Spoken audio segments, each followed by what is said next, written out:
But it's almost like as you get older, we're never the same as we used to be as kids or as young adults. But you always want to try to stay active, man. You want to stay active, and just for personal accounts, but also for our kids. If I can stay active, I can out there and play ball with my kids. One in my 40s, 50s, 60s, I can still be out there playing. Right. That's big. Especially I want to see them grow up, and I want to be an active part of their growing up. And I think it all comes back to your sight, man. If we all stay fit and healthy and have a good workout regimen, that will help us into our later years. What I want to ask you a question. Nowadays it seems like, and this was different for me, and maybe it's just my perspective, but when I used to hit the weights, it was just all about, it was an enjoyment process, an exploration process where you'd see what you could do the next day and you'd challenge yourself. But nowadays it just seems like there's such a obsession with like a six-pack and oh yeah, I know. And I guess what I'm getting at is for the young guys listening, where can they find the enjoyment in this to make it something that's a lifelong endeavor instead of just trying to obsess about it, and making it not enjoyable. I mean, if I had to obsess about keeping a six-pack 24/7 for the next 25 years, I mean, right. You've been there. How do you go along this journey and enjoy it and still keep in good shape, without driving yourself crazy? But I think the main thing is have fun. Have fun at it, man. Don't set your goals too high. Make them realistic, and then once you get to that goal, reward yourself. Do you know what I'm saying? Sure. I mean, you look at these guys in the magazine. Say you're a 14-year-old kid, you're just starting out. You look at someone like, you look at Sean Ray in a magazine, and, you expect to be Sean Ray in a month. It's not going to happen. Make it realistic. Set your goals that, I'll gain 5 pounds. I'll put on 5 pounds of muscle. I'll have a decent workout. I'll set a regimen, say, I'll have a workout regimen for 6 weeks. And I say, you know what, I'm going to stick to this workout for 6 weeks, and I'll have one cheat day each week. And at the end of the 6 weeks, I'll weigh myself. I'll look at myself in the mirror, and I'll see how I feel. And then you'll see a few changes. And that's excellent. It's the young guys out there have to set their goals realistically and understand that it takes time. And if you set realistic goals, you'll reach those goals. And every time you reach a goal, it's enjoyable, man. It's a sense of accomplishment. And people don't realize that the human body can change very quickly. But you got to be consistent at it, and take it day by day. Every day, just say to yourself, I'm gonna eat right today. I'm gonna train good. And every time I eat something, say, is this going to help me or hurt me? And set realistic short-term goals. And every time you reach that goal, you reward yourself. And then before you know it, a year's passed, 2 years have passed. Wow, I'll put on 15 pounds. I'll put on 20 pounds. People are asking me, what are you doing? You look good. And every time someone asks you, what are you doing? Wow, you look good. What are you doing? That's motivation. I mean, the more times people ask you, wow, what are you doing? Well, can you help me with this? They're coming to you for advice. That's like, wow, someone's actually asking me for advice. I must be doing something right. And I think you can set your goals higher and higher and higher. You go from that to you gain 20 pounds. And then it's, maybe I'll enter a national show.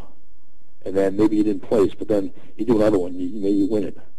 And then you go from there. Maybe someone sees your photos. Maybe they want to use you in a magazine. You see what I'm going with this? Sure. Slow, steady progression. But you know what, though? You always make it fun. You always make it fun for yourself. How realistic is it for these guys that want to have abs 24/7? I mean, it's not just that they want to have abs; they want to be absolutely shredded. How realistic is that goal to stay, shredded wheat 365 days a year? It's really tough. It's really hard to do. I mean, obviously, I think the main factor of staying really shredded year round is age. I mean, the younger you are, the better chance you have of doing it. That's why you see a lot of the guys. Especially to me, NFL is a prime example. You got a guy like Chris Johnson. I mean, Chris is pretty shredded, but Chris is in his 20s, and Chris has a real good, solid training regimen. So it's possible if you had a real good regimen and you stay injury free. There's a lot of factors that go into it. It can be done, but I think you got to be very consistent with your training. You have to have a good diet. You always have to train. You can't miss a day. But it's age, and the young guys definitely have the advantage. It is possible. The only downfall, I think, is to stay shredded all the time. You can't make any real significant muscular gains. You know, I think it's possible. It's hard to do. I mean, I think a lot of the bodybuilders that live in the Northeast have the advantage over the guys down south. They were always saying how they can take the winter off. Right. You know, just relax a little bit, eat a little more. You know, they can go a little more. They don't need to be, you know, ripped and tanned and shredded all the time because it's always warm and you always get shorts on and T-shirts on. It's almost like the Northeast is kind of like you get that hibernation period, that break. And I think for the guys who are trying to stay ripped all year long, it's kind of hard to do because, you know, not only for the muscular gains, but also for just in life in general. I mean, you know, you guys want to go out to a restaurant. You know, I can't eat because if I eat one piece of spaghetti, my abs are going to fill in. Yeah, exactly. I mean, you got to live your life, man. You got to have some fun at it. So I think, you know, when you get like, that's why they always say pre-contest dieting, because pre-contest dieting, you get in that condition. It's exactly what it says. It's pre-contest dieting. It's pre-contest. You don't live your life eating egg whites all day long. Egg whites and water and chicken breasts and cotton sodium and all you can't. You know, that's why it's 12 to 16-week period when you get ready for an event. You can't live your life. I mean, to keep abs and everything year round on a regimen like that is very, very hard to do. Some guys I'm sure can do it, but that's a tough one, man. But I think getting back to your question, I think it's just to keep it fun, to keep yourself, switch the routine up quite a bit, and I think as far as keeping your abs in the best you can is have a good diet.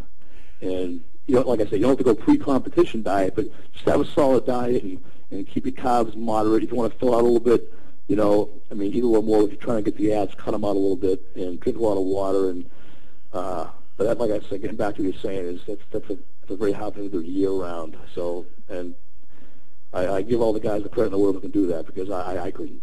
It just seems like year in and year out, the obsession gets worse. I mean, I don't downplay the efforts, and I don't like to, downplay anybody who wants to get shredded. But, you know, back in the day when I was hitting the weights hard and first, having that initial falling in love with the weights period where you're just going in the gym and enjoying it, I just ate. I just ate the food. I just picked up the shovel and started eating. I made great gains, and I'm a small bone guy, so right. I just hate to see young guys waste away their young years by trying to stay 150 pounds for the next 10 years.